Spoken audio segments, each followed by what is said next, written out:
Hello friends, എല്ലാവർക്കും എൻ്റെ YouTube ചാനലിലേക്ക് സ്വാഗതം.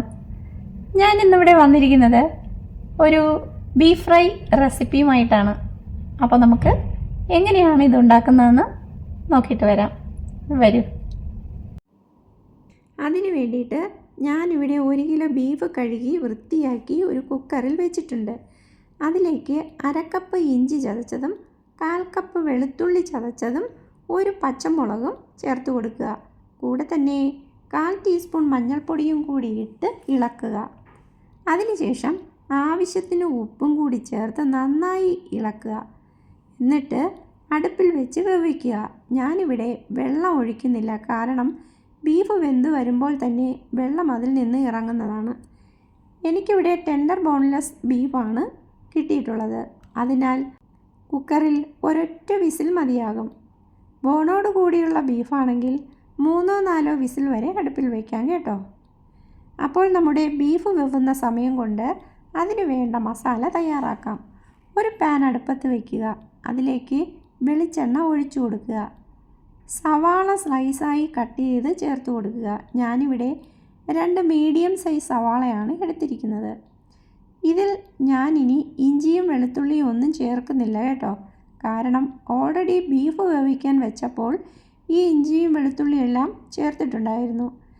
സവാളയിൽ ആവശ്യത്തിന് ഉപ്പും കൂടെ ചേർത്ത് നന്നായി ഇളക്കി കൊടുക്കുക. ഗോൾഡൻ കളറായി വന്നിട്ടുണ്ട്. ഇതിലേക്കിനി പൊടികൾ ചേർത്ത് കൊടുക്കാം. 2 table spoon meat masala, 1 teaspoon മുളക് പൊടി, 1/2 ടീസ്പൂൺ ഗരം മസാല, 1/2 ടീസ്പൂൺ പെരിഞ്ജീരകം, 1/4 ടീസ്പൂൺ മഞ്ഞൾപ്പൊടി എന്നിവ ചേർത്ത് നന്നായി ഇളക്കുക. പൊടികൾ ചേർക്കുന്ന സമയം ഫ്ലെയിം ഒന്ന് കുറച്ച് വയ്ക്കുക, ഇല്ലെങ്കിൽ പൊടികൾ ഇട്ട പാടെ തന്നെ കരിഞ്ഞു പോകാൻ ചാൻസ് ഉണ്ട്.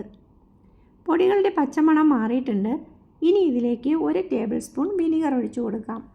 ഞാനിവിടെ വൈറ്റ് വിനീഗറാണ് ഉപയോഗിക്കുന്നത്. ഞാനിവിടെ തക്കാളി ചേർക്കുന്നില്ല, പകരം വിനീഗറാണ് ചേർക്കുന്നത്. ഒന്നുകൂടി ഇളക്കി കൊടുക്കാം. ഇനി ഇത് തണുത്തതിന് ശേഷം ഒരു മിക്സിയുടെ ജാറിലേക്കിട്ട് 1/4 ഗ്ലാസ് വെള്ളവും കൂടി ചേർത്ത് അടിച്ചു കൊണ്ടുവരാം. ഞാനിവിടെ നല്ല ഫൈനായി അരച്ച മസാല റെഡിയായിട്ടുണ്ട്. ഇനി ഒരു പാൻ അടുപ്പത്ത് വെച്ച് അതിലേക്ക് വെളിച്ചെണ്ണ ഒഴിക്കുക. എണ്ണ ചൂടായി വരുമ്പോൾ ഒരു 20 ചെറിയ ഉള്ളി ഇതിലേക്ക് ചേർത്ത് വഴറ്റുക. ഉപ്പ് കൂടി ചേർത്ത് ഇളക്കി കൊടുക്കുക. ഉള്ളി ഒന്ന് ട്രാൻസ്പെറൻ്റായി വരുമ്പോൾ അരച്ചു വെച്ചേക്കുന്ന മസാല ഇതിലേക്ക് ചേർക്കുക. മസാല തിളച്ചു വരുമ്പോൾ വെവാൻ വെച്ച ബീഫ് 1 വിസിൽ വന്ന ശേഷം ഞാൻ മാറ്റി വെച്ചിട്ടുണ്ടായിരുന്നു. അത് ഈ മസാലയിലേക്ക് ചേർത്ത് കൊടുക്കുക. ഇനി നന്നായിട്ട് ഇളക്കി കൊടുക്കുക. മസാലകളെല്ലാം കഷ്ണങ്ങളിൽ പിടിച്ച് നന്നായിട്ട് ഡ്രൈ ആകുന്ന സമയം ഇതിലേക്ക് കറിവേപ്പില ചേർക്കുക. വീണ്ടും ഇളക്കി കൊടുക്കുക. നല്ല ഫ്രൈ ആയി വന്നിട്ടുണ്ട്.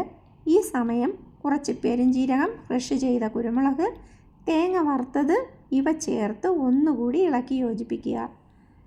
ഞാനിത് ചെയ്യുന്ന വീഡിയോ കിട്ടിയിട്ടുണ്ടായിരുന്നില്ല, അതുകൊണ്ടാണ് എനിക്കിതിൽ കാണിക്കാൻ പറ്റാത്തത്. Sorry dears. അപ്പോൾ ബീഫ് ഫ്രൈ റെഡി ആയിട്ടുണ്ട്. എല്ലാവരും ട്രൈ ചെയ്ത് നോക്കുക. വീഡിയോ ഇഷ്ടപ്പെടുകയാണെങ്കിൽ കമൻറ്റ് ബോക്സിൽ ഫീഡ്ബാക്ക് അറിയിക്കുക. ഈ വീഡിയോ കാണുന്ന എല്ലാവർക്കും നന്ദി, നമസ്കാരം. Thank you.